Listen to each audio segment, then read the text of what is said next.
Some people come and tell me, Quran says, La ikrah fi din, there's no compulsion in religion. So why you have to do dawah? Again, they're quoting out of context.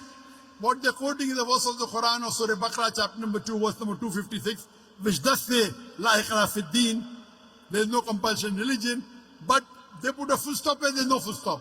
The verse continues, there is no compulsion in religion, truth stands out clear from error. And whoever has rejected the evil one has held the hand of Allah subhanahu wa ta'ala, which is the strongest and the best. That means there is no compulsion in religion, but truth stands out clear from error. You have to reject the evil and come to the truth of Allah. You cannot force anyone at the point of the sword or point of the gun and ask him to accept Islam. That's not allowed in Islam. But you have to convey the message.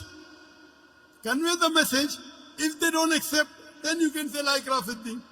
That doesn't mean they don't convey and say La ikrah fi din. There are some Muslims who come and tell me, Brother Zakir, we first want to make the Muslims more practicing Muslims.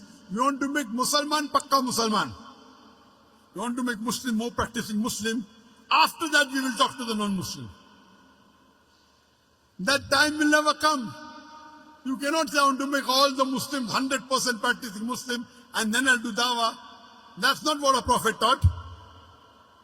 When you meet a Muslim, if he has mistakes, you correct him. That's called Islam. When you meet a non-Muslim, you do dawah.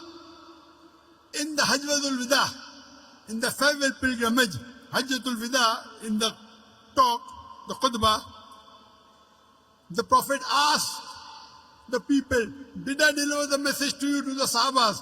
There were 124,000 Sahabas. And all of them said, yes, Beshak, you have delivered the message. Then he said, all those who are present here, deliver the message to those who are not present here. And more than 80% of the Sahabas, they are buried outside Arabia. Doing what? Making Musalman Pakka Musalman.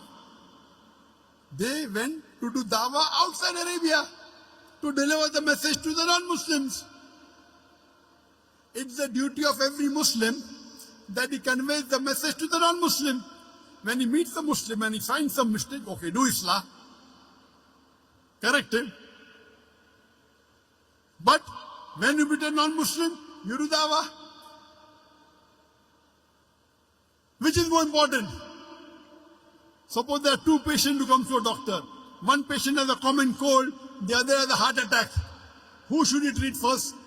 The patient with a common cold or a patient with a heart attack? Heart attack, correct. Similarly, when there are two people, one is a Muslim and one is a non-Muslim, the Muslim will go to Jannah, even if he's not fully practicing. But the non-Muslim will go to Jannah. First you have to cater to the non-Muslim. Therefore, in the question and answer session, we first give opportunity for the non-Muslim to ask questions. First treat the patient with heart attack. The person with common cold will not die. But if you don't treat the patient with heart attack, he'll die. So first, if you have to do both dawah and islah, speak to the Muslim and non-Muslim both. But if your time is limited, first you speak to the non-Muslim. When we go to non-Muslim and when we talk to them, they see you Muslims are following Islam. Therefore we cannot talk to non-Muslim. I said, this is nonsense. I don't agree with them. Do you know today, the Christian missionaries, there are hundreds of thousands of Christian missionaries throughout the world. They are knocking at the doors of the Muslim. And do you know, most of them, they drink alcohol. Do you drink alcohol? They drink alcohol. Who's better, you or they? We are better. Many of them do adultery. Do you do adultery? No. Who's better, you or them? We are better. With all the drawbacks, drinking alcohol, doing adultery, doing flirting, yet they are converting thousands of people to Christianity. Why are you afraid? You are only giving excuse for not doing the job. You know why? Doing dawah to a non-Muslim is more difficult. To a Muslim, even if he doesn't like it, he won't retaliate. The non-Muslim will retaliate. So you want the easy way out. Only giving excuses.